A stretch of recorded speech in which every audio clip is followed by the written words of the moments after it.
여러분 안녕하십니까, 김만음입니다. 조국 법무부 장관 취임과 동시에 검찰개혁 방안을 쏟아내면서 검찰개혁이 속도를 내고 있습니다. 직접 수사 축소와 감찰 활성화를 비롯해서 피의사실 공표 방지를 위한 공보준칙 개정 역시 당정이 적극 나섰습니다. 그러나 한편으로는 조 장관 일가에 대한 검찰 수사도 속도를 내고 있고 보수 야당들은 여전히 조 장관 사퇴를 요구하고 있어서 검찰개혁의 험로를 예고하고 있는데요. 이 시간 조국표 검찰개혁 어떻게 볼 것인지 집중 토론해 보겠습니다. 조국 법무부 장관이 취임 이후 연일 검찰개혁 행보를 이어가고 있습니다.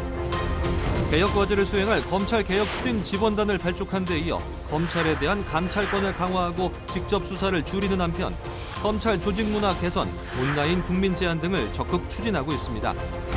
더불어민주당은 법무부와의 당정 협의를 통해 본격적인 개혁 드라이브에 나섰고 반면 자유한국당 등 야당은 조국 법무부 장관 사퇴를 촉구하며 총공세를 이어가고 있습니다. 또한 검찰의 피의사실 공표 제한을 담은 공보준칙 개정을 둘러싼 여야의 공방도 격화되고 있습니다. 조국 장관은 법무행정의 탈검찰화로부터 비대해진 검찰 권력의 분산과 민주적 통제, 그리고 더 나아가 사법개혁 전반과 관련 법무행정의 소임을 전력을 다해 감당하길 기대합니다. 조국의 부당한 검찰 인사 개입, 겁박과 공보 준칙 강화를 빙자한 검찰 수사 보도 금지 추진은 명백한 수사 외압이며 수사 방해입니다. 조국 장관 일가에 대한 수사가 진행되는 상황에서 공보 준칙 개정은 검찰에 대한 압박이라고 야당이 반발하면서 정기국회도 파행으로 치닫고 있습니다. 검찰개혁은 과연 순탄히 진행될 수 있을지 패스트트랙에 오른 사법개혁 법안의 향배에도 관심이 쏠리는 상황. 조국표 검찰개혁 어떻게 볼 것인지 이번 주 토론당당에서 심층 토론해봅니다. 오늘 함께 하실 패널 분들 소개해드리겠습니다. 더불어민주당 진성준 전 의원입니다. 어서 오세요. 안녕하세요. 자유한국당 김용남 전 의원입니다. 어서 오세요. 안녕하세요. 김용남입니다. 민변사무차장 맡고 있는 김준우 변호사입니다. 어서 오세요. 안녕하세요. 김준우 변호사입니다. 네, 검찰 경력도 있으시죠? 정태훈 변호사입니다. 네, 정태훈 변호사입니다. 네, 조국 법무부 장관 요즘 여러 가지로 지금 전국에 한가운데 있는데요. 이른바 조국표 검찰개혁 추진 어떻게 보시는지 듣고 이야기 시작하겠습니다. 먼저 진성준 전 의원님. 예, 많은 논란 속에 조국 법무부 장관이 취임했습니다만 본인이 인사청문회 과정에서 누차 밝혔던 것처럼 자신의 시대적인 소명인 검찰개혁을 아주 발빠르게 추진하고 있는 모습입니다. 청문회 과정에서도 이미 확인되었던 것처럼 검찰개혁의 구체적인 전망과 전략 그리고 방안을 잘 정리해 가지고 있는 만큼 검찰개혁의 일반적인 방향뿐만 아니라 그 구체적이고 세부적인 실행 방안을 순서에 맞게 착실하게 꺼내놓으면서 힘차게 추진하고 있는 모습입니다. 현재 그 가족에게 가해지고 있는 수사 상황이 국내 우려를 낳고 있는 상황이긴 합니다만 그와 별개로 조국 장관이 가지고 있는 검찰개혁의 의지와 구체적인 전략, 실행 방안은 높게 평가할 수 있다고 생각합니다. 네. 사실은 오늘 토론 주제 자체가 어불성설이라고 생각을 합니다. 조국표 검찰개혁. 누가 누굴 개혁합니까? 인사청문회에서도 거의 숨 쉬는 것 빼고는 다 거짓말 이미 밝혀지고 있습니다. 곧 검찰 소환되고 조만간 구속이 돼도 시원찮을 사람이 법무부 장관이 돼서 검찰을 개혁한다?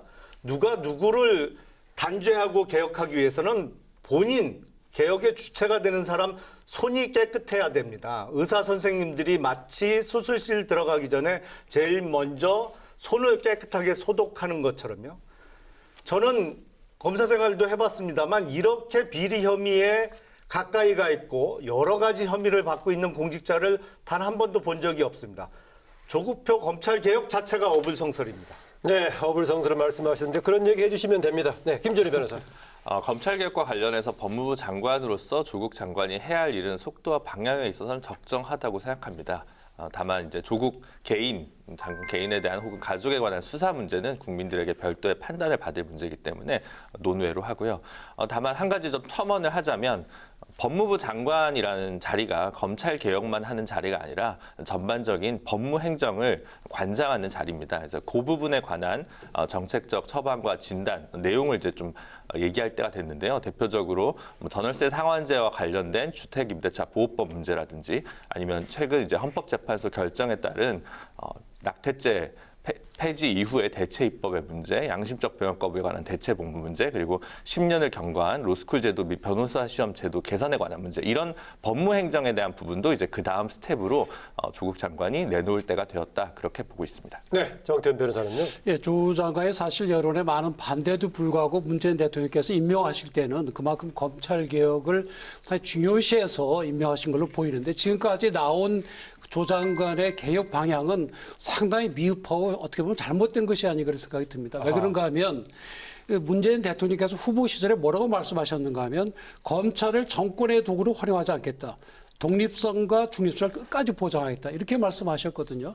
실제로 검찰의 문제는 정치적 중립성의 문제입니다. 그런 점에서 이 정권이 바뀌면 바뀔 때마다 전 정권을 잡아놓거나 이런 게 악순환이 없어져야 되는데 예. 지금 조국 장관이 내놓은 검찰개혁 방안은 법무부가 감독을 강화하겠다, 감찰을 강화하겠다. 물론 그걸 또 조 장관이 검찰을 장악할 수는 있겠지만은 과연 그것이 대통령께서 후보실에 말씀하신 검찰의 중립성과 독립성을 보장하는 것이냐, 그 점에 대해서는 상당히 맞지 않는 것 같고 예. 앞으로 조 장관이 정말로 자기 가족이 수사를 받는 입장에서 정말로 검찰 개혁을 해내려면 검찰의 정치적 중립성, 독립성을 어떻게 보장할 것인가, 그 점에 집중을 해야 될 걸로 보입니다. 네, 정태훈 변호사님 얘기는 들어보니까 진성준 전 의원 얘기하고는 아주 좀 차이가 나네요. 진성준 전 의원은 가족수사 관련 문제와는 별도로 조국 장관은 검찰 개혁의 방향에서 아주 전문성을 살리고 있다라고 얘기했습니다. 그런데 정태훈 변호사는 핵심을 비껴가고 있다는 얘기입니다. 그 검찰의 정치적 독립성과 중립성은 윤석열 검찰총장이 잘 보여주고 있다고 생각합니다. 살아있는 권력에 대해서 수사를 서슴없이 하고 있지 않습니까? 더구나 대통령의 인사권과 통치권이 행사되는 과정에서 또 국회의 인사청문권이 행사되는 과정에서 그 어마어마한 수사를 벌였어요. 저는 이렇게까지 뭐 큰 권력형 비리 사안도 아닌데 10년 전에 딸 대학 입시 문제와 관련해서 50여 군데를 압수수색을 하면서 또 특수검사들을 20명 이상 30명 가까이 투입하면서까지 이렇게 수사를 벌인 예가 있는가. 그래서 많은 비판도 받았습니다만 적어도 윤석열 검찰총장 체제 하에서는 살아있는 권력에 대해서도 그것이 대통령이 총애하는 무슨 뭐 민정수석이 됐든 또는 현직 법무부 장관이 됐든 과감하게 수사하겠다라고 하는 걸 잘 보여줬다고 생각해요. 근데 다만 그런 검찰의 정치적 중립성과 독립성을 보장하는 한편으로 검찰의 수사도 균형 감각을 갖춰야 된다. 검찰이 성역 없이 수사하는 것은 검찰의 사명이니까 당연히 그렇게 해야 됩니다. 하지만 그들의 수사가 또 다른 차원에서 대통령의 인사권과 통치권을 침해한다든지 국회의 인사청문권을 위협한다든지 하는 것은 균형 감각을 상실한 거죠.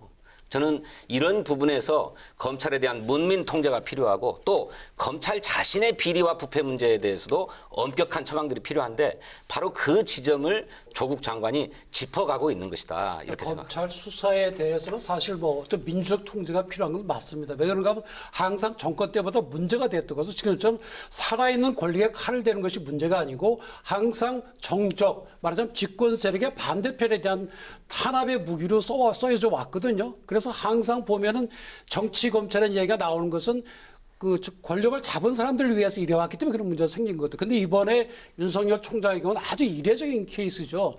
그 점에서 윤석열 총장이 이렇게 수사를 할 수 있다는 것은 그 나름 그 검찰의 독립성의 공정성 면에서는 긍정적으로 보입니다. 다만 저는 조국 장관이 그야말로 검찰 개혁을 해서 이렇게 본인이 그렇게 뭐 이렇게 십자가를 지는 것처럼 말씀하셨으니까 이번 기회에 제대로 하실 수 있는 것은 영원히 더더군다나 되돌릴 수 없도록 하겠다고 그랬지 않습니까? 그러면 정말 앞으로 정권이 바뀌더라도 그것이 지금과 마찬가지로 살아있는 권력에 대해서도 칼을 댈 수 있을 정도로 그런 중립성과 독립성을 보장하는 게 필요하고 지금 인사권을 말씀하셨는데 검찰 독립의 제일 큰 장애는 인사권으로 보입니다. 왜 그런가 하면 어느 조직이나 인사권을 쥔 사람의 의향에 따라서 움직일 수밖에 없는 거거든요. 일반 사조직도 그렇고 공조직도 그렇습니다. 예를 들어서 법원 같은 경우 대법원장 인사권을 쥐고 있으니까 법관들이 대법원장 눈치를 보는 거 아닙니까? 네. 그래서 검찰의 경우에도 오히려 대통령께서 인사권을 내가 마음대로 행사하는 게 아니다. 장관도 아니다. 제3의 공정한 기관에 맡기겠다. 만약에 이런 개혁을 한다 그러면 우리 역사에 남을 획기적인 개혁이 될 수 있을 걸로 보입니다. 네. 검찰 인사권에 대해서는 여러 가지 의론이 많고 지금 개혁이 필요한 건 분명해 보입니다. 특히 일반 형사부 검사들 같은 경우는 사실 윤석열 총장 취임 이후 일어난 인사에 대해서 많은 불만을 가지고 있었습니다. 결국 이 핵심은 이른바 공안통 혹은 특수통이 중요하게 사회적으로 이슈가 되는 사건을 맡아서 그걸 통해서 승진대로, 탄탄대로를 달리고 일반 형사부 검사들은 굳은 일만 하고 결국 승진의 기회도 별로 갖지 못하게 되면서 결국 모든 검사들이 정치권을 좀 바라보게 되는 그런 편향이 있었던 점은 분명한 것 같고요. 그에 관한 공정한 인사를 어떻게 할 거냐. 심지어 윤석열 검찰총장조차 편향된 인사를 한다고 내부에서 비판이 많은 상황에서 이런 고민이 있어야 된다고 생각하고요. 그걸 민주적 통제라고 얘기를 흔히 얘기하는데 그에 대한 적절한 방안을 찾아야 합니다. 다만 검사 자체의 최종적인 인사권 자체는 현재 헌법상 대통령에게 있기 때문에 그 부분을 충분히 존중하는 하나에서 절묘한 제도 운영의 방법을 찾아야 되지 않을까 싶습니다. 많은 분들이 지금 윤석열 총장을 중심으로 이루어지고 있는 조 장관 일가에 대한 수사를 이례적이라고 말씀을 하시는데 사실은 이건 당연한 거고 그전에도 그랬습니다. 지금 문재인 정권이 들어선 지 2년 4개월 정도가 흘렀죠. 그러니까 이제 임기 중반을 향하고 있습니다. 이 정도면 역대 정권에서 늘 사실은 권력의 핵심, 특히 역대 정권에서는 대통령의 친인척과 관련한 수사들이 시작될 시점이 됐습니다. 그러니까 소위 검찰이 갓 취임한 대통령 정권과 허니문 기간은 길어야 2년을 넘은 적이 없습니다. 이제는 살아있는 권력에 대해서 수사가 시작될 시점이 됐고 더군다나 조 장관 관련해서는 구체적인 범죄 혐의가 너무나도 많이 드러났기 때문에 10년 전 딸 문제까지 들추고 그런 거 좀 무리한 거 아니냐라는 지적을 그건 하셨습니다. 아니죠. 대학 입시와 관련해서 지난번 또 정유라 사건 때 국민들의 반응이 어땠습니까? 그리고 이 사건은 검찰 수사 핵심이 사실은 대학 입시 비리가 아닙니다. 저도 검찰 그만둔 지 한 7년 됐습니다만 제일 다시 수사권만 생기면 진짜 본격적으로 수사하고 싶어지는 부분이 처음부터 사모펀드였거든요. 지금 검찰 수사의 초점도 사모펀드고 이거는 네. 권력형 게이트로 번질 가능성이 매우 높습니다. 근데 지금 조국 소위 장관과 문재인 정부가 추진하는 검찰 개조 내지는 검찰 개혁은 앞으로 이렇게 살아있는 권력에 칼을 들이대는 검찰 권력을 인정하지 않겠다. 이런 일이 다시는 벌어지지 않겠다는 방향으로 나가고 있기 때문에 명백히 검찰 개혁입니다. 예. 우리 김용남 의원님은 오늘 토론뿐만 아니라 뭐 다른 기회에서도 많이 배웠는데 네, 종종 두 분 하셨죠. 예. 지속적으로 조국 장관이 범죄자다라고 단정적으로 말씀하고 계시는데 단정적으로 말씀드릴 수 있는 상황입니다. 지금까지 지금은. 조국 장관이 직접 개입한 정황은 전혀 드러나고 있지 않습니다. 제가 말씀드릴까요? 잠깐 얘기 듣고요. 얼마나 많은지. 그 딸의 입시 문제와 관련해서도 그렇고 또 우리 김용남 의원님 강조하고 계시는 무슨 사모펀드 의혹에 관련해서도 조국 장관이 직접 개입했다라고 하는 정황은 그 어디에서도 확인된 적이 없고 나온 적도 없어요. 그런데 그렇게 단정적으로 말씀하시면서 여론을 호도하려고 하시는지 모르겠어요. 아니, 지금 말씀드리겠습니다. 일단 조국 장관이 직접적으로 관여될 수밖에 없는 것은 서울법대 인권법센터에서 아들, 딸이 다 인턴 증명서를 발급받았죠. 이거는 동양대 교수인 정경심 교수가 관여할 수 있는 부분이 아니잖아요. 서울법대 교수로 있던 조국 장관이 직접적으로 관여할 수밖에 없는 부분이고. 그게 위조됐다는 건가요? 적어도 허위 공문서 작성이죠. 그거는 아니, 국립대학이기 거기에서 때문에요. 봉사활동을 예. 했다고 하면 문제 없는 것 아닙니까? 봉사활동 안 했다는 게 증명되고 있지 않습니까? 그리고 당국대 의대의 장 교수 아들도 사실은 인턴 봉사 안 하고 수사 관련 허위로 무관한 발급받다는 게 문제니까 단정적으로 말씀하지 잠깐요. 마시죠. 수사 결과가 나오면 조국이 그때 안 했으면 말씀하셔도 누가 좋다고 했어요? 생각해요. 누가 했습니까, 그러면? 예, 잠깐요. 지금 수사 관련 상황에 대한 짚어보는 자리는 아니니까는요. 검찰 개혁 차원에서의 줄기를 잡아가기로 하고요. 관련해서 다른 두 분이 추가할 얘기 있으면 듣고 바로 다음 주제로 넘어가겠습니다. 김용남 예. 죄송합니다. 김용남 의원님께서는 이제 권력형 비리다라고 얘기를 하셨는데 조국 장관이 충분히 수사에 관한 의혹을 받을 수는 있습니다. 그런데 지금 일어난 일이 민정수석에서 재직 중에 있었던 권력형 비리라고 얘기하기는 어렵습니다. 그래서 권력형 비리라는 표현과 그 입시 의혹을 두 개를 같이 이렇게 교직시키시면 조금 어폐가 있으신 것 같고요. 오해하신 것 아니 제 같습니다. 차례니까 네. 제가 계속 하겠습니다. 그리고 두 번째로 이른바 권력형 비리라고 하면 그래서 얼마를 아주 속된 말로 헤쳐먹었다라는 액수가 좀 나와야 되거나 아니면 부당한 이익이 확실한 인허가권이 나왔다라는 걸로 바로 연결이 돼야 되는데 그 부분이 지금 드러나지 않기 때문에 끓는 점의 발화점이 국민들이 아직까지는 지켜보고 있는 거 아직까지는, 아니냐라는 겁니다. 이거는 결국에 검찰의 수사를 지켜보고 그 결과를 보고 검찰이 공정하고 독립했는데 그렇게 보면 판단하면 되는 것이 여기서 예. 조 장관이 뭐 옳다 그러다 우리가 판단할 수 있는 사안은 아닌 것 같습니다. 예, 알겠습니다. 그렇게 넘어가기로 하고요. 몇 가지 좀 다뤄보겠는데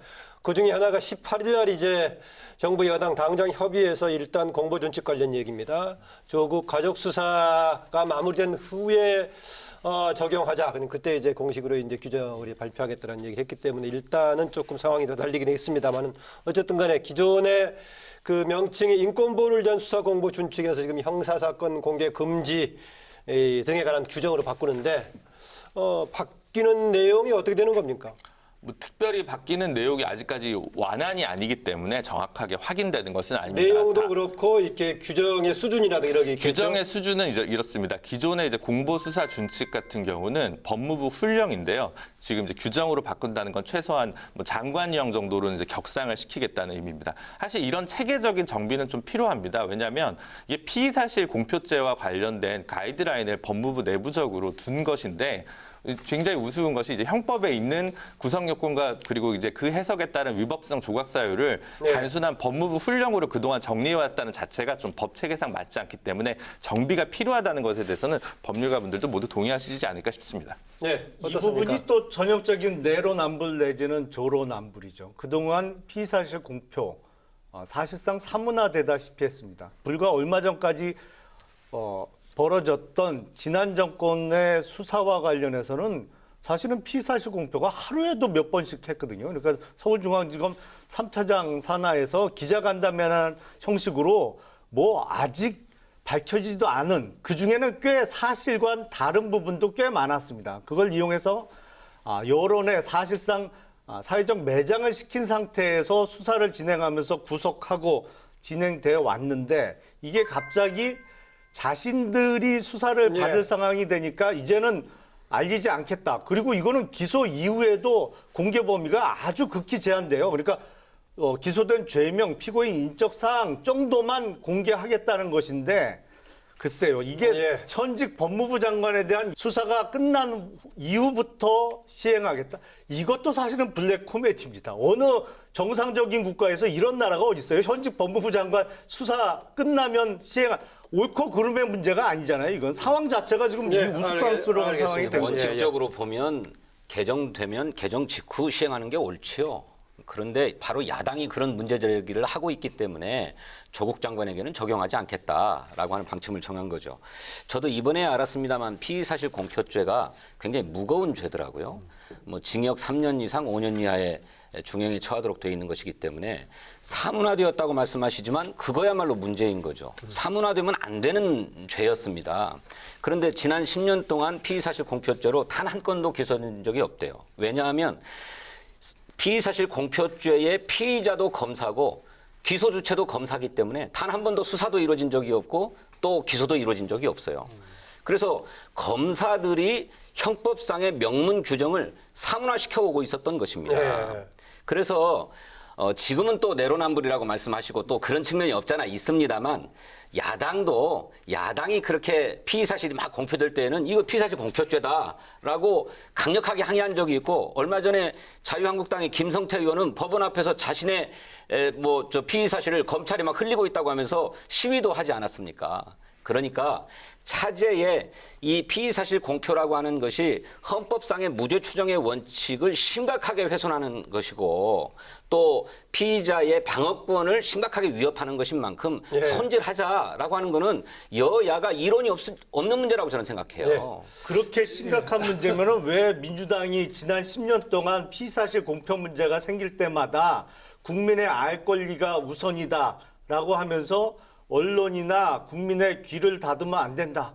그거 앞장선 사람 중에 하나가 조국이잖아요. 그래놓고 이제 갑자기 상황 바뀌었다? 조국 관련된 수사 끝나면 이 정권의 핵심 누가 또 수사 대상이 될지 모르고 사모펀드 관련해서는 이게 권력형 게이트로 아니, 번질 글쎄 가능성이 그것은 야당도 많은데 마찬가지였다는 거예요. 야당도. 정치적인 게 거기 나와야지. 도대체 법률적으로 한번 보십시다. 정태훈 변호사. 이제 피의사실 공표죄라는 걸 왜 우리 법에 두었는지를 고민을 해봐야 되거든요. 그리고 이것과 우리 헌법이 어떤 관계가 있는지를 해봐야 되는데 지금 이제 피의사 공표죄가 만들어진 것은 지금 그 말씀하신 것처럼 의원 말씀하신 것처럼 피의자의 인권 보호 또 방어권 보호 그런 것이 상당히 있죠. 근데 우리 헌법에는 그런 인권도 있지만 또 국민의 알 권리도 있거든요. 네. 그래서 단순히 피의사실 공표죄로 무조건 처벌하는 것이 과연 옳으냐 해서 항상 고민이 있을 수밖에 없고 특히 국민의 알 권리도 충족을 시켜줘야 되지 않느냐 이런 게 항상 갈등이 있거든요. 외국의 경우에도 봐도 일본이나 미국은 이런 죄 자체가 없어요. 아하. 전혀 없습니다. 그다음에 독일 같은 데는 기소돼서 읽기 전에 그 원문을 그대로 공개하면 처벌하도록 돼 있고 영국 같은 데는 그런 게 공표돼서 재판에 방해를 받으면 처벌하도록 말하자면 법정 모욕죄식으로 그렇게 돼 있거든요. 그래서 초점이 인권이 초점이 아니었군요. 그렇습니다. 그러니까 두 가지를 다 네. 봐야 되는 겁니다. 그러니까 왜 그런가 하면 물론 피의자 입장으로서는 자기 사실이 또 동대방대 알려지게 되면 치명적으로 피해를 입는 거 맞죠. 근데 국민들 입장에선 우리 사회에 어떤 일이 나오는지 알아야 되거든요. 특히 네. 이제 공직자의 경우에는 내가 뽑은 공직자가 억울하게 잡혀가는지 또는 내가 정말로 믿었는데 나쁜 짓인지 알고 심판해야 되기 때문에 국민의 알 권리도 있는 겁니다. 그래서 두 가지를 다 고민을 해봐야 되는데 지금 이제 그 확정된 건 아니지만 네. 제일 큰 문제점이 뭔가 하면은 공인들에 대해서 공직자 아니면 고위공직자의 경우에도 소환 사실도 공개 못하고 촬영도 못하고 실명도 공개를 못하도록 해놨거든요. 그러면 결국에는 국민들 입장에서는 우리가 뽑은 큰 그 공직자라든지 그런 중요한 사람들이 어떤 범죄로 수사를 받고 재판을 받고 할 때까지 전혀 알 수가 없게 되는 예. 국민의 알 권리가 침해되는 중대한 문제가 있습니다. 물론 이게 확정된 것은 아니지만 그래서 그 점은 이 안대로 해서는 안 될 걸로 보입니다. 예, 공인들의 경우도 알지 못하게 하는 문제를 제기했습니다. 확정된 안은 아니지만. 네, 역사적으로 사실 이 공보수사 준칙이 만들어진 건 노무현 전 대통령 사망 이후에 네. 결국 반성적 평가 속에서 일어난 일입니다. 근데 지금 문제가 되는 건 뭐냐면 공보수사 준칙을 안 지키고 있다는 거거든요. 그러니까 공보수사 준칙은 법무부 훈령이고 그거는 브리핑을 다 할 수 있게 돼 있습니다. 브리핑을 할 수 있죠. 드루킹 특검 때도 브리핑을 했거든요. 네. 브리핑이 문제가 아니라 별도로 흔히 언론에서 단독이라고 해서 검사가 따로 친한 언론에게 흘려주는 그 사실이 사실 문제가 되는 거거든요. 당당하게 검찰이 밝힐 수 있는 부분이 있으면 브리핑룸에 가가지고 대변인이나 담당 차장 검사가 이야기를 하면 되거든요. 그것까지 금지하고 있지 않은데 그조차도 지키지 않고 있던 검찰 그리고 그 검찰 내부에서 10년 동안 단 한 건도 기소되지 않았던 문제 이 문제에 대한 반성적 평가를 하나도 하지 않는 현재 검찰도 문제가 있다라는 점은 분명히 짚어져야 된다고 생각합니다. 예, 뭐 지키지 않은 것이다 문제를 두 분 다 지적하셨는데 정태훈 변호사 이번에 안으로 나온 것들 중에 공인들에 관해서 국민들의 알 권리를 과도하게 제한하고 있는 문제를 지적했습니다. 그건 어떻습니까? 공적 인물에 관해서는 조금 더 관대하게 봐야 되는 건 분명하다고 생각합니다. 그래서 만약에 저는 아직 내용을 확인을 다 하진 못했지만 예. 정태환 변호사님 말이 사실이라고 한다면 그 부분에서는 좀 조정이 필요하지 않을까라고 싶고요. 다만 공인과 이제 공인의 직계 가족에 있어서 좀 구분되는 그런 좀 섬세한 접근은 필요하지 않을까라고 생각합니다. 예를 들어 실명을 우리가 다 알거나 그럴 필요는 없지 않습니까? 원래는 원칙적으로 익명화가 원칙이기 때문에요. 그런 부분, 예를 들어 누구의 배우자다, 누구의 자녀다 이렇게 얘기할 수는 있겠지만 이름까지 공개하지 않는 뭐 그런 정도의 예. 적정한 가이드라인이 필요할 것 같습니다. 지금 이번에 개정안을 보면 사실은 조국 맞춤표 개정안입니다. 그러니까 지금 가족 말씀을 하셨습니다만 조국 관련 비리 혐의의 가장 핵심이 다 가족들이 연루돼 있다 보니까 뭐 조국 이외의 가족 이름을 대서는 안 된다. 근데 지금 이 개정안대로 시행이 되면 사실상 원천적으로 언론 보도가 거의 불가능한 지경이에요.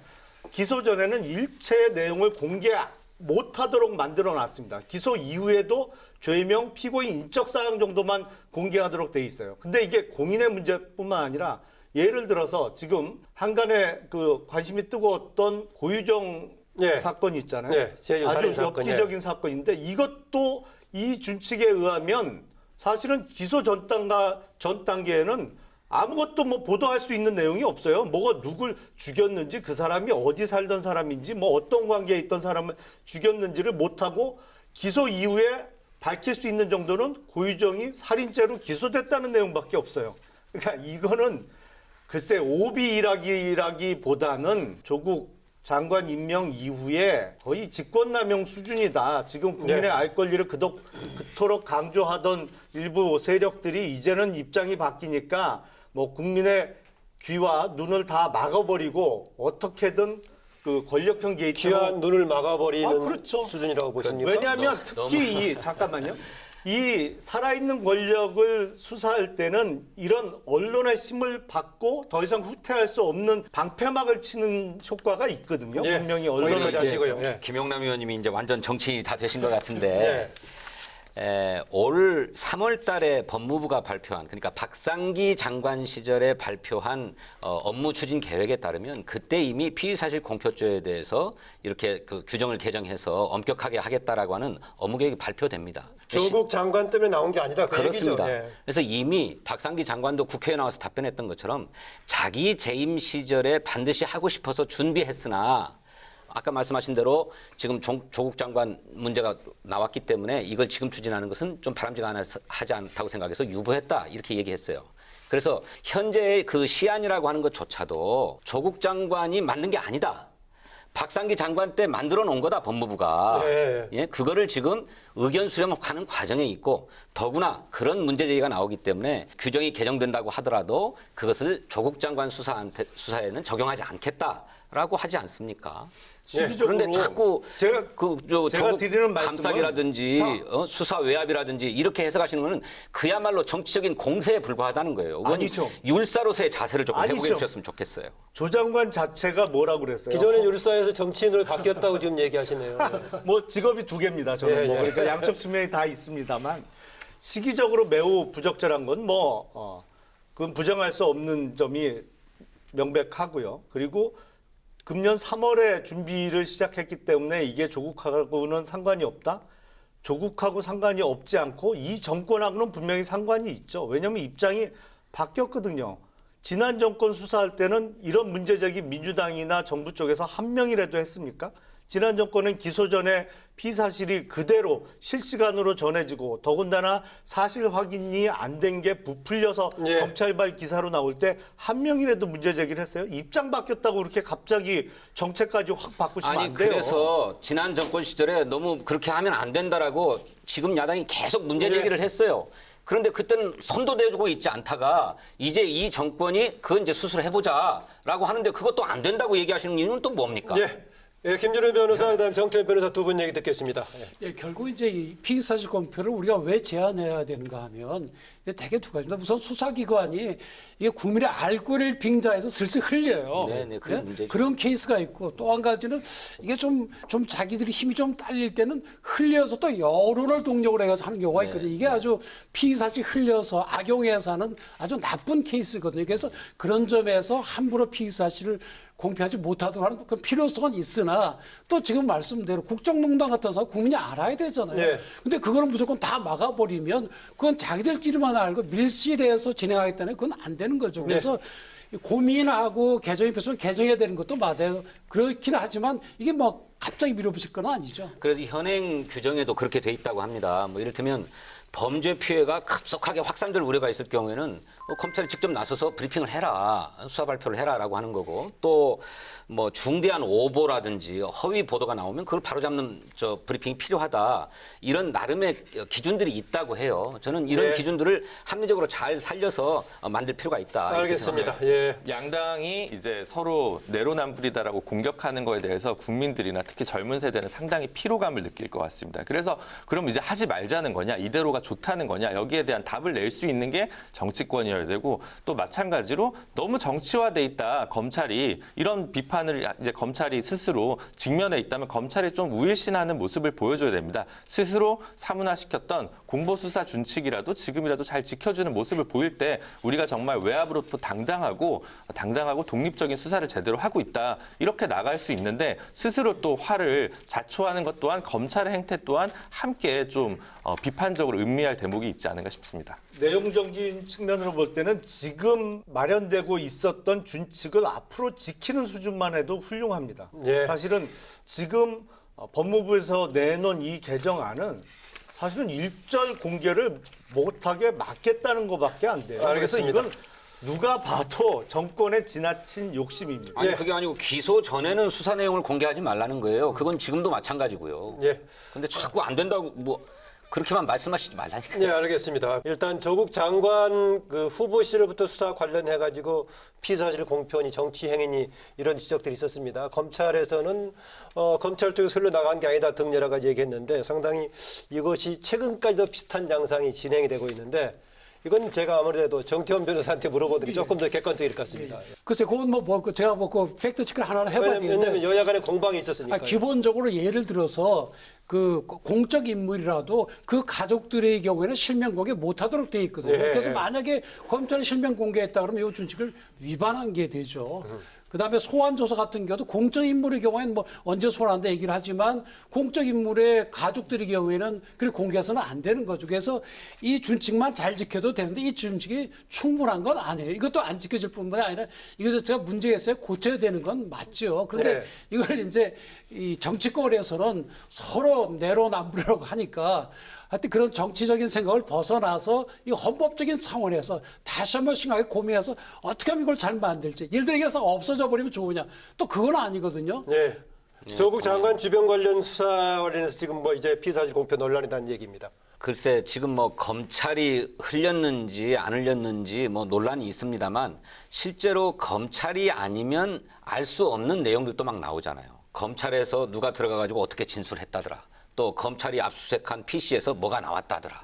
뭐 이런 거는 검찰의 수사관이나 검사가 흘려주지 않으면 모를 내용이거든요. 나올 수 없는 내용이에요. 이거를 왜 이렇게 하는가?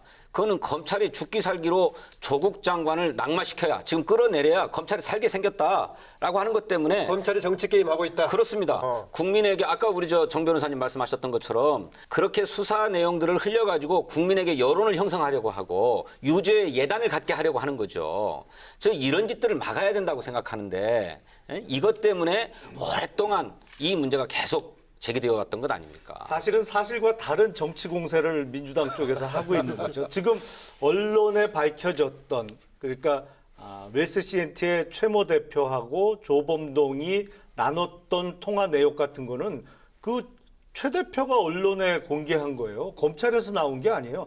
지금 검찰에서 수사 상황을 흘린 거 아니냐라고 민주당 쪽에서 문제 제기했던 거 대부분이 당사자들이 언론을 상대로 인터뷰를 하고 언론에 녹음 파일 같은 걸 제공한 겁니다. 문제는 뭐냐면 이 정부 여당 쪽에서는 이게 여론에만 밝혀지지 않으면 어떻게든 검찰 내부에만 있으면 권력으로 찍어 눌러서 수사를 축소하거나 중단시킬 수 있을 것 같은데 언론에 자꾸 공개가 되니까 후퇴할 수 없는 효과가 발생하거든요. 그러다 보니까 지금 검찰을 자꾸 압박하는 건데 예전 수준에 비하면 지금 검찰에서는 수사 보안이 너무 철저하게 지켜지고 있어요.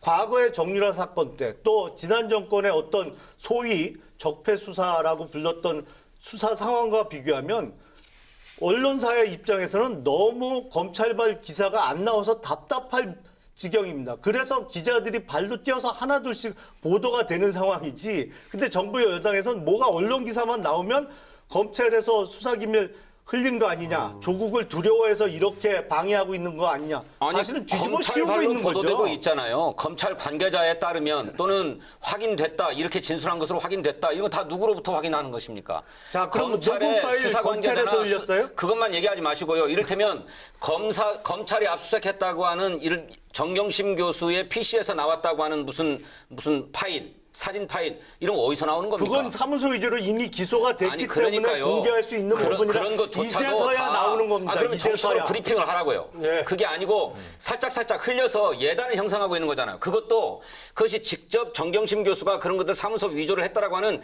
증거가 될 수 없어요. 정황일 뿐이지. 그러니까 단정적으로 얘기하지 마시고 알겠습니다. 얘기하지 마시고 수사 결과 다 나오면 그때 얘기하시자고요. 관련된 잠깐요. 관련된 김준일 변호사에게 듣겠습니다. 두 분이 진성준 의원은 지금 검찰이 정치 게임하고 있는 성향이 농후하다라고 이제 보는 거고, 예전에 이전 상황 비춰본다면 오히려 최근은 검찰의 깜깜이다, 그 정도로 통제가 되고 있다는 얘기를 지금 이제 김영남 의원을 하고 있습니다. 어떻습니까? 이런 게 있겠죠. 검찰이 지금 좀 조심해야 되는 이유는, 검찰이 이렇게까지 열심히 수사를 하는 이유는 검찰 개혁을 막기 위함이 아니냐라는 의구심이 국민들한테 있는 거예요.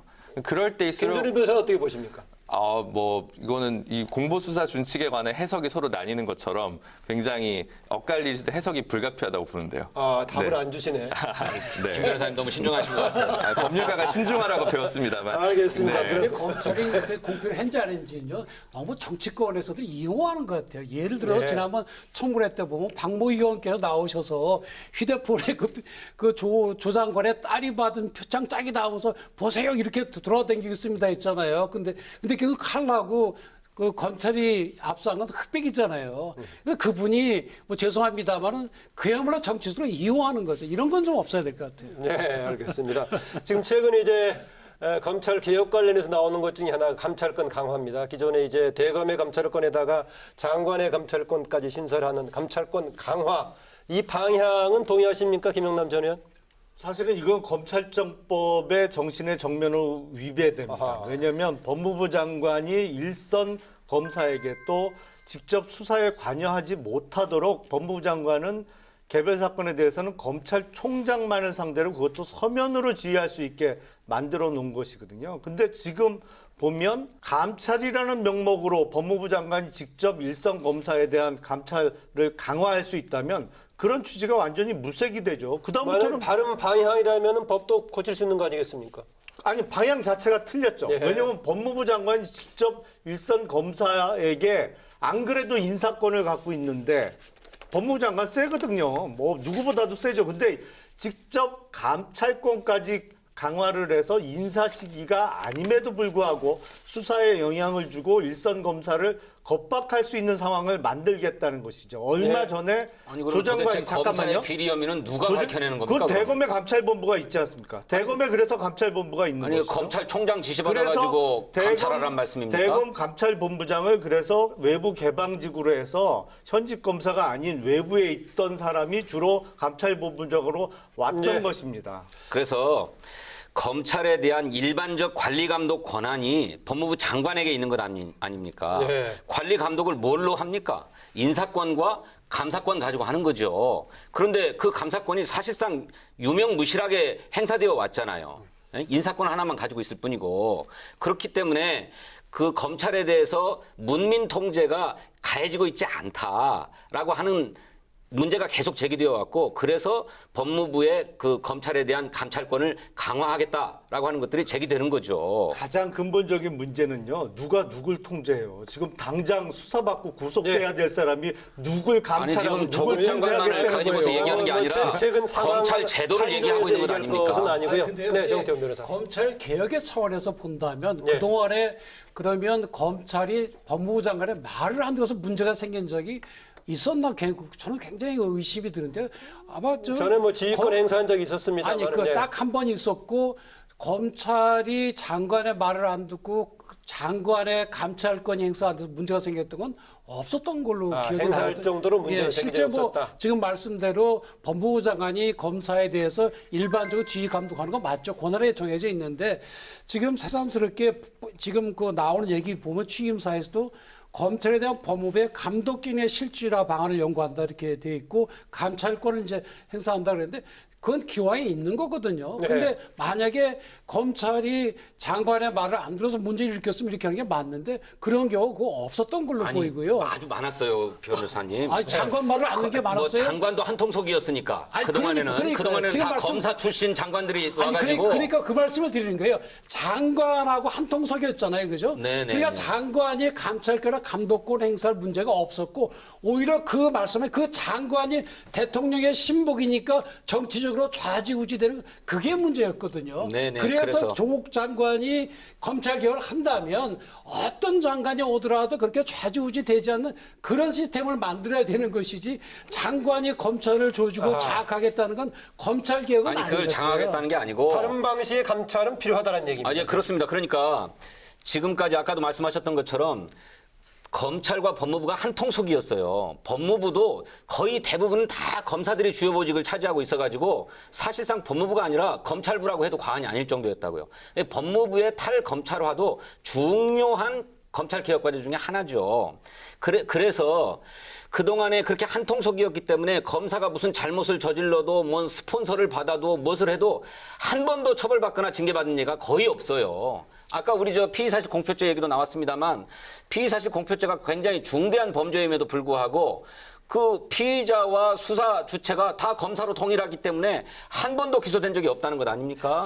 이런 거를 누가 감찰하고 누가 징계할 겁니까? 자, 그동안 법무부 장관하고 검찰이 한 통속이었다. 그러면 이 정부 들어서 임명됐던 박상기 장관도 검찰과 한 통속이었고 검사 출신이 아니죠, 그건. 과거에 노무현 정부 때 있던 또 그 전에 김대중 정부의 법무부 장관도 검찰하고 다 한 통속이었고 유일하게 검찰하고 한 통속이 안 될 수 있는 사람이 조국 장관이라는 말씀인데 글쎄 유일하게 그래 검찰하고 한 통속이 안 될 수밖에 없죠. 왜냐면 지금 당장 검찰에서 나가서 소환조사 받고 구속돼야 될 상황이니까 검찰의 억지 무리한 수사로 노무현 대통령이 스스로 목숨을 버려야 했지 않습니까? 예? 그리고 김대중 대통령도 역대 정권으로부터 그야말로 사형 선고까지 받는 무리한 수사를 받아왔습니다만 그 검찰 개혁이 실패했지 않았어요. 한 말씀만 물을게요. 네? 그럼 640만 불 안 받았는데 수사를 받았던 겁니까? 그러면 그걸 어떻게 그렇게 확정적으로 얘기하십니까? 안 받았어요? 받았어요? 단정적으로 얘기할 수 없는 문제 아닙니까? 그러니까 받았어요? 안 받았어요? 의원님 그것만 신중하세요. 말씀하세요. 신중하게 답변하세요. 사실관계를 지금 특정할 수 없는 것 아닙니까? 예, 알겠습니다. 거기 받은 적 없어요? 사실관계를 특정할 수 없는 상황 아닙니까? 받았잖아요. 네, 따져하시고 더 나중에 끝나고 더 둘 분 따져보시고 김준일 변호사. 감찰을 활성화하겠다고 하면 국민 눈높이에서 보면 그래 아무리 지금 조국과 윤석열 두 대립 구도로 본다 하더라도 검사도 기존에 잘못한 게 있으면 감찰이 더 활성화돼야지라고 생각할 겁니다. 그런데 지금 이제 김용남 전 의원은 감찰의 주체를 지금 장관으로 삼고 있는 것에 대한 이제 문제를 삼았습니다. 그러면 다음 장관이 감찰 활성화 얘기하시면 받으시겠다는 거겠죠. 그러니까 그게 중요한 거죠. 아니면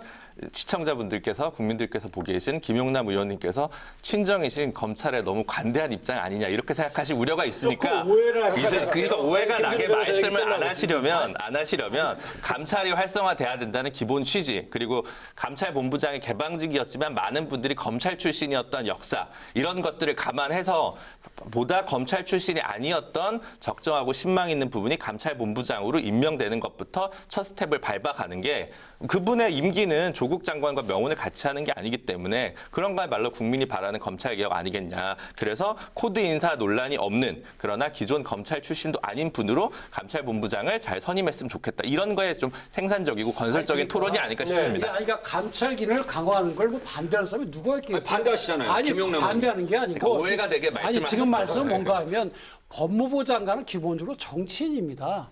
정치인이 임명되고 검찰총장 밑으로는 정치인이 아니고 일반 공무원이거든요. 그래서 이 장관과 일반 검찰 조직사의 완충장치로 총장이 있어갖고 장관이 개별적인 사건 지시할 때는 총장한테만 지시하고 일반 검은 지시 못하도록 하는 거거든요. 그게 이제 정책 중립성을 보장하기 위한 거거든요. 그런 점에서 일반 검사에 대한 감찰은 대검에 맡기는 게 좀 더 정치적으로 중립성을 지킬 수 있다. 그 얘기지. 청와대도 감찰하고 장관도 감찰하고 다 하면 좋지요. 근데 주된 것이 어디냐 게 이제 문제인 것이고 그다음에 또 검찰 개혁 중에 얼핏 나오는 게 이제 법무부의 탈검찰 그런 얘기가 나오는데 저는 검찰에도 근무를 했고 법무부에도 근무를 해봤습니다만은 사실 법무부에 검사 출신이 많이 가 있는 건 우리 인력 구조의 한계 때문입니다. 왜 그런가 하면 다른 부서들은 행신이나 아주 주사로 들어가더라도 조금 승진해 가면 국장도 되고 차관도 장관도 되는데 법무부는 법무부 직원으로 들어가서는 국장도 안 되고 장관도 안 됩니다. 그렇기 때문에 우수한 인재들이 법무부에 바로 안 들어가거든요. 그렇지만 법무본부를 해내니까 가장 그중에도 좀 엘리트라고 생각되는 검사들 데려 쓰는 거예요. 그래서 원래 예전에는 검사가 법무부에 갈 때는 사표를 냈어요. 사표 내고 법무부에 서류였었거든요. 그런데 만약에 우리 국내 아주 우수한 대형 로펌에 있는 우수한 변호사들이 법무부에 오겠다 그러면 문제가 해결이 돼요. 근데 예. 올 사람들이 없죠. 그래서 검사들이 가는 거고 그리고 그 자체 그 외부에서 충원하는 것 말고 자체에서 인사제도 개편 그건 대안 같은 굉장히 거 안 나왔습니까? 그건 어렵습니다. 왜냐하면 어렵다. 그만한 대우를 해줘야 되거든요. 예. 그리고 외국의 경우도 일본 같은 경우도 그렇고 미국도 같은 경우도 검사 출신들이 법무부에 대해서 일을 많이 해요. 능력이 있으니까. 문제는 그 사람들이 아까 말씀하신 것처럼 검찰 편만 들고 검찰 쪽으로 향하게 안 하는 그게 중요한 거죠. 예, 좋습니다. 예, 그 예. 관련해 가지고 지금 이번에 이제 검찰개혁 추진단에 역시 그런 취지를 살려서 그 외부 인사 출신 황희석 지금 인권국장을 추진단장으로 해서 추진하는데 그 좀 성과 기대하십니까 어떻습니까? 글쎄요, 지금 법무부 특히 최근에는 개방직으로 내놓는 자리는 거의 다 민변이 싹쓸이하고 있죠. 오늘 민변 그 사무처장 여기 아니 나왔는데. 그러니까 민변이 사실은 인권국장뿐만 아니라 법무실장도 민변 출신이고 그 외에 이제 과장급 이하로 내려가면 외부 개방직은 사실은 민변 아니면 거의 명함을 못 내밀 정도로 지금 싹쓸이를 하고 있는데 법무부에서 검찰에 대한 뭐 문민 통제가 아니고 민변 통제를 지금 하고 있는 상황이죠. 지금은 지금 문제는 검찰 개혁이라는 이름으로 사실은 개혁을 하고 있는 게 가장 큰 문제입니다. 지금 반복해서 지금 개혁이란 말씀하시네요. 개혁이죠. 왜냐하면 살아있는 정권, 힘 있는 사람한테 칼을 들이댈 수 있는 수사 주체로서의 검찰을 인정하지 않겠다는 게 지금 문재인 정부의 기본 방향이기 때문에 그렇습니다. 이제는 예. 자기 편만 안고 가겠다는 것이거든요. 예, 민변 차장인데요. 김준일 변호사. 이게 참 엄청 오해를 많이 받아서 아까 정태원 변호사님이 핵심을 짚어주셨어요. 우리 인력 구조상 그동안 사실은 오래된 높은 기수에서는 공직의 그 검찰이나 판사 아닌 자리에서는 시장에 나와서 변호사로 활동하는 게 훨씬 더 돈을 많이 받습니다. 그러다가 법무부 뭐 개방직으로 가면 월급이 반의 반으로 삭감돼서 가정불화를 일으킬 가능성이 상당히 높은 자리들이 현재 대부분입니다. 민변이 변호사 전체 구성 중에서 몇 퍼센트나 되는 겁니까? 저희가 지금 1,200명 정도 회원이 전체에서 있는데 몇 퍼센트나 되는 겁니까? 지금 변호사가 23,000명 정도 될 겁니다. 5%가 안 되는 것 같아요. 5%가 그런 상황인데 그 법무부 홈페이지를 들어가시면 아마 혹은 뭐 나라일터 이런 홈페이지를 들어가면 법무부 개방직 자리가 계속 똑같은 자리가 재공고 나는 걸 보실 수 있거든요.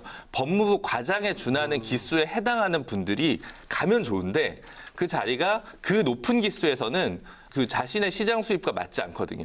그러니까 돈에 밟지 못한 민변 변호사들이 갑니다. 솔직히. 뭐 특권적인 자리가 아니다. 그거는 거꾸로 말씀하시는 거예요. 사실은 지금 변호사가 시장이 좋지 않습니다. 지원 통계를 보시면 지원, 사무관은 잠깐만요. 법무부 잠깐만요. 탈검찰 아니고 잠깐만요. 사무관 지원은 높습니다. 잠깐만요. 그러나 과장 잠깐만요. 이상직에 대한 거는 잠깐만요. 경쟁률이 높지 않다는 말씀을 드린 겁니다. 딴 사람들은 어차피 지원해도 안 뽑아주니까 안 하는 그렇지 거예요. 않습니다. 잠깐 민변 얘기 그만하시고요. 오늘 검찰 개혁 관련 얘기 한두 가지 사안 더 짚어볼 게 있기 때문에요. 좀 얘기하기로 하죠. 그동안에 아까 감찰권 강화를 얘기했지만은요. 직접 수사 축소. 정태원 변호사는 이 방향 동의하십니까? 어떻습니까?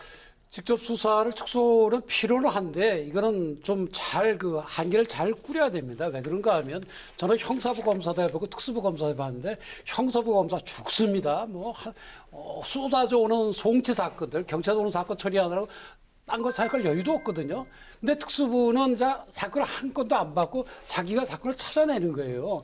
그러니까 얼핏 보면 특수부 검사 좋을 것 같지만 특수부 검사는 또 사건을 못하면 놓은 되잖아요. 그래서 그 나름대로 고민이 있는 거고. 그러니까 지금 직접 수사 축소하고 특수부 축소하고 같이 맞물려 있는 거죠. 그러니까 이제 예. 근데 지금 특수부가 늘어난 거죠. 소위 적폐 수사한다 그랬고 이 정부에 특히 많이 늘어났거든요. 그래서 이번 정부 들어와서 더 늘어났습니까? 많이 늘어났습니다. 중앙지검의 경우에. 그러니까 특수부 인력을 좀 줄이는 건 필요한데 그렇다고 해가지고 이 제한이 너무 줄어버리면 무슨 문제가 있는가 하면 국가적으로 거악 척결이 굉장히 어렵습니다. 왜 그런가 하면 큰 사건들 특히 고위공직자나 재벌 사건, 어려운 경제 사건들은 아무래도 법률 전문가인 검사들이 하는 게 결실이 좋습니다. 물론 뭐 경찰도 열심히 할 수 있겠지만 아직은 그쪽은 법률가들이 부족하기 때문에 그런 점에서 이 검찰에서 그런 수사를 해야 되거든요. 예. 그런 목적이 있기 때문에 이걸 너무 약화시켜버리면 결국엔 거악들이 좋아하는 거죠. 그 점에서 인력 축소는 필요하되 그 상당히 조심해서 해야지 무조건 없애려고 해서는 안 됩니다. 네, 더불어 이제 이번에 그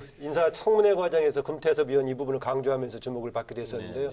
특수부 내지 직접 수사 축소. 지금 문제는 검경 수사권 조정 법안이 패스트트랙으로 국회에 올라가 있습니다. 네. 근데 거기 법에 보면 검찰의 1차 직접 수사 범위가 이제 정의가 돼 있는데 대단히 광범위합니다. 그래서 구체적인 내용을 시행령에 위임하도록 되어 있습니다. 그래서 그 시행령에 안에서 구체적인 작업을 하겠다는 거, 그 작업은 법무부 장관이 해야 되는 일이거든요. 그래서 그에 따른 작업을 하는 거기 때문에 이거는 뭐 본인 수사랑도 관련이 없는 거고, 현재 검찰개혁 그리고 검경 수사권 조정을 진두지휘했던 민정수석 출신의 조 장관 입장에서는 당연히 선결 과제로 진행해야 되는 작업이라서 뭐 크게 무리가 있는 작업이라고 생각되지 네. 않습니다. 전체적인 방향으로 보면 그렇게 경찰은 수사를 하고 검찰은 기소를 하고 이렇게 역할 분담되는 것이 바람직한 방향은 같습니다. 네. 그런데 아까 우리 정 변호사님 말씀하셨던 것처럼 그렇다고 해서 검찰이 직접 수사를 완전히 내려놓게 되면 이른바 거악에 대한 수사, 이거는 불가능해지기 때문에 그렇게 해야 되는데, 아까 구체적인 직접 수사의 범위는 시행령에 맡겨져 있다고 한 만큼 점진적으로 검찰의 직접 수사를 축소하는 방향으로 나아가야 되지 않는가, 그렇게 생각합니다. 네, 그동안에 주로 이제 검찰 개혁 이야기하면 국회로 넘어와 있는 이제 제도화, 입법화를 얘기했습니다. 가장 큰 것은 현재 조금 전에 얘기했던 검경 수사권 조정의 문제와 더불어서 공수처 이제 제도화시키는 문제인데 어떻게 전망하십니까? 패스트트랙에 태워졌으니까 어떻게든 본회의에 부의되겠죠. 그건 시간이 지나면 하도록 돼 있는데 지금 그대로 가야 된다고 보시는 거죠? 저는 그래야 된다고 생각합니다. 그런데 이거를 한사코 거부했던 게 자유한국당인데 이제라도 자유한국당이 그 논의에 들어왔으면 좋겠어요. 들어와서 자유한국당이 문제 제기하고 있는 부분들이 합리적이라면 조정해가지고 통과시키면 된다. 저는 그렇게 생각하거든요. 선거법도 마찬가지고. 근데 지금까지 자유한국당은 일체 논의 자체를 이거 일체하지 않겠다는 입장이었거든요. 그거는 저 시대적인 요구에 역행하는 거다. 검찰의 직접 수사의 축소, 대안으로 이제 이 정부에서 지금 공수처 얘기를 꺼내고 있습니다. 맞물려서 맞물려 있죠, 네. 사실은. 근데 공수처는 정권의 위험한 칼이 될 겁니다. 이게 과거 권위주의 정부 시절에 있다가 없어진 지가 한 20여 년 됐던 사직동 팀을 훨씬 제도적으로 강화시키고 권한을 더 많이 줘서 부활시키는 그 제도거든요. 정권에 위험하다는 게 무슨 얘기죠? 아니, 정권에게 위험한 칼을 쥐어주는 것이죠. 그러니까 대단히 정권이 악용할 소지가 있다. 악용할 소지가 거의 그런데 왜 100%입니다. 대통령의 100%. 수석 비서관들에 대한 수사권을 공수처에서 뺐습니까? 또 왜 국회의원들에 대한 수사권은 뺐습니까? 저는 네. 그 문제가 공수처를 통해서 사실은 사법권을 장악할 수가 있고요. 왜냐하면 수사 대상에 지금 당장 검사, 판사가 들어있고 예, 그리고 그렇잖아요. 예를 들어서 그럼 지금 검사는 도대체 누가 견제합니까? 검사의 잘못은 누가 단죄합니까? 그건 감찰 그래서 기능도 문제였다는 것 관할됐고요. 아닙니까? 그리고 그래서. 지금 경찰 기능도 있습니다. 근데 검찰의 직접 수사를 축소하려면 전제가 되는 게 뭐냐면 경찰에 대한 검찰의 수사 지도 내지는 지휘를 강화해야 균형을 맞출 수가 있습니다. 근데 지금 소위 검경 수사권 조정안은 검찰의 직접 수사 기능을 약화시키면서 또 경찰에 대한 어떤 수사 지도, 지휘 지금은 기능을 98%는 없애는 경찰이 거거든요. 수사하잖아요. 아이고. 그러니까 지휘권은 남겨둬야죠. 그 얘기를 알겠습니다. 하죠. 순전히 검사 입장에서 얘기하시니까 지금 그런 거예요. 이 조금 얘기가 길어질 알겠습니다. 수가 공수처 관련 있습니다만 얘기는 그 정도 하시고요. 지금 이제 기본적인 검경 변해차가 수사권 조정안은 사실은 사회주의 형법 이론에 기초한 중국법을 알겠습니다. 베껴온 제도입니다.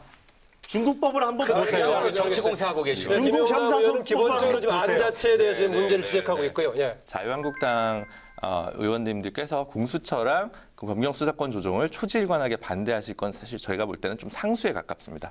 그렇게 보세요? 상수고, 네, 상수고요.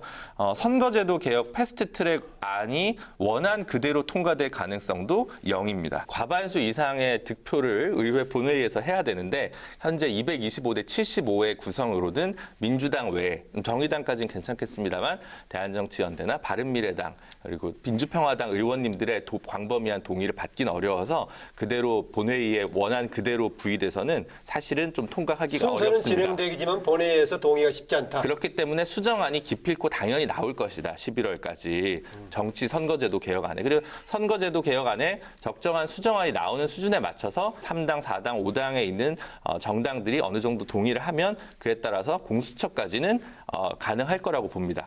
검경 수사권 조정은 조금 더 이견이 있을 수 있습니다. 그런 측면이 있기 때문에 현재 제가 보기에는 선거제도 개혁안이 적정하게 수정된다면 좀 통과를 낙관할 수 있지 않을까라는 생각이 들고, 공수처가 생기면 사문화됐던 피의사실 공표죄가 검찰의 피의사실 공표죄가 조금 더 감찰 기능 활성화 없이, 왜냐하면 공수처가 할 일이 없을 테니까요. 지금 당장에. 네. 그런 것들이 좀 활성화되지 않을까. 이건 좀 지켜보면 좋지 않을까 이런 생각이 듭니다. 열띤 정치적인 논쟁 속에서 김준우 변호사가 이 사안 관련해서 좀 차분하게 정리해 줬습니다. 이거 말이에요. 그런데 정태원 정치적으로 변호사. 접근하면 안 됩니다. 통과될 수도 있겠죠.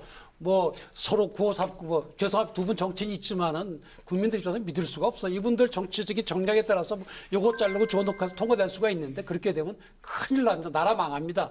지금 그 아까 의원님 말씀하신 대로 그 전에 충분한 토론이 있어야 되거든요. 제가 볼 때 공수처 법안도 그렇고 검경 조정안도 그렇고 반드시 통과 전에 그 우리가 체크해야 될 포인트가 있습니다. 공수처안 같은 경우는 공수처장을 비롯한 구성원들의 임명 방식이 결국 처장을 대통령이 임명하고 차장이나 그다음에 검사들 그쪽에서 임명하도록 돼 있거든요. 그러면 예.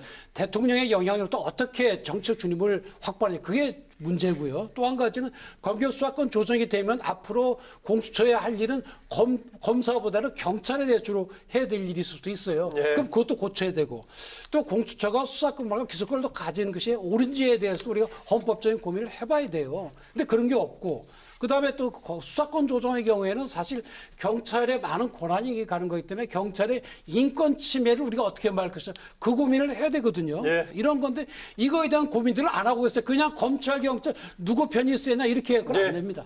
짧게 추가하시고 마무리할 이번에 겁니다. 저 법무부 장관에 대한 검찰의 수사로 우리 수사기관들의 이를테면 정치적 중립성과 독립성 문제는 획기적인 계기를 마련했다고 생각해요.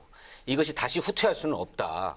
살아있는 권력이라고 해서 눈치 보기 수사하고 덮어주기 수사하고 하는 거는 이제 용납할 수 없는 시대로 들어선 것 같다. 저는 그렇게 생각합니다. 예. 근데 다만 이 고위공직자 비리수사처를 통해서 그야말로 특권을 가지고 있는 사람들이 수사상의 특혜도 받아왔던 것들을 이제는 단호하게 척결하자라고 하는 데서 출발했기 때문에 예.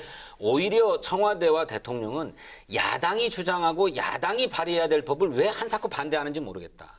또 자유한국당은 빠져 있었습니다마는 다른 야당들과 공수처 법안을 수정하면서 오히려 대통령의 측근들인 수석비서관에 대한 수사를 뺐어요. 기소를 빼버렸어요. 왜 이렇게 하고 있는지 저는 이해할 수가 없습니다. 예. 오히려 더 엄격하게 수사하자고 하고 더 수사 대상을 넓히자고 해야 되는데 고위공직자 비리수사처를 야당이 반대하고 있다는 저는 납득할 수가 없습니다. 네, 마무리할까 했는데 사실은 또 발언부터 짧게 추가해 주시기 말씀을 하시는 바랍니다. 겁니다. 지금 조국 법무부 장관에 대한 검찰의 수사는 이 정권 들어와서 검찰의 정치적 중립성이 강화돼서 그렇다기보다는 그만큼 비리 혐의가 구체적이고 심각한 사람을 법무부 장관으로 임명 강행했기 때문에 이 상황이 조국 만들어진 장관의 거예요. 구체적인 그러니까 관련성을 얘기하세요. 거꾸로 구체적인 말씀을 하시는 관련성을. 거예요. 네, 구체적인 대통령의 인사권 행사 자체가 자의적이고 잘못됐기 때문에 이 상황이 벌어진 네, 겁니다. 마무리하겠습니다. 뭐 시작할 때 뜨거웠는데 마무리하려고 하는데 또 한 번씩 더 뜨거워졌습니다. 정태원 변호사님, 마무리 발언으로 짧게 한 30초 정도 부탁드립니다. 예. 국익과 정당의 이익, 개인의 이익이 서로 충돌할 때는 국익을 우선해야 합니다. 여당이건 야당이건 정치인들께서 법을 만드실 때는 그런 차원에서 검찰개혁과 사법개혁에 임하여 주시기를 국민의 한 사람으로서 부탁드립니다. 네, 김준우 변호사. 아까 처음에 말씀드렸다시피 법무부 장관이 검찰 개혁만 하는 자리가 아니라 인권 친화적 법무 행정이 무엇인지를 좀 보여주는 자리가 되었으면 좋겠습니다. 본인이 수사받고 여러 가지 사정 때문에 일사불란한 활동을 펼치기는 좀 쉽지 않은 일이겠지만 본인이 계속 단명 장관이 될 수도 있는 상황이지만 적어도 법무부 장관이 무엇을 해야 되는지에 대한 의제를 던지는 부분의 소명은 최소한 하는 것이 바람직하지 않은가 싶습니다. 네, 김영남 전 의원. 사실은 개혁이라고 붙인다고 무조건 개혁이 아닙니다. 사실은 내용이 나쁘면 개혁이 아니고 개악입니다. 더군다나 개혁을 논할 자격이 없는 사람이 그 선봉에 서겠다면 그거 자체가 조국 법무부 장관이 개혁을 얘기하는 것 자체가 국민에 대한 모욕입니다. 네. 조국 장관의 신상 문제로 우리 국민들의 우려를 크게 낳았긴 했습니다만 또 한편으로 검찰 권력기관 개혁 문제가 이토록 국민적 관심사가 되었던 예가 과거에는 없었습니다. 차제에 조국 장관의 얽힌 문제도 투명하게 다 밝혀져야 될 뿐만 아니라 차제에 검찰 권력기관 개혁도 확실하게 매듭을 짓는 그런 계기로 삼았으면 좋겠습니다. 네, 내용 고맙습니다. 감사합니다. 예, 검찰 개혁 오랜 국민적인 과제입니다. 최근 조국 장관을 둘러싼 논란, 한편으로는 오히려 검찰 개혁의 계기가 될 수도 있고 또 논란만 되면서 무산이 돼버릴 수도 있습니다. 어쨌든 간에 제도적인 성과가 중요한데요. 국회 노력도 굉장히 중요한 시점입니다. 더구나 마지막 나왔던 제도화의 두 가지 내용 국회를 통해서 꼭 다듬어져서 관철되기를 좀 기대해 봅니다. 오늘 토론 여기서 마치겠습니다. 고맙습니다.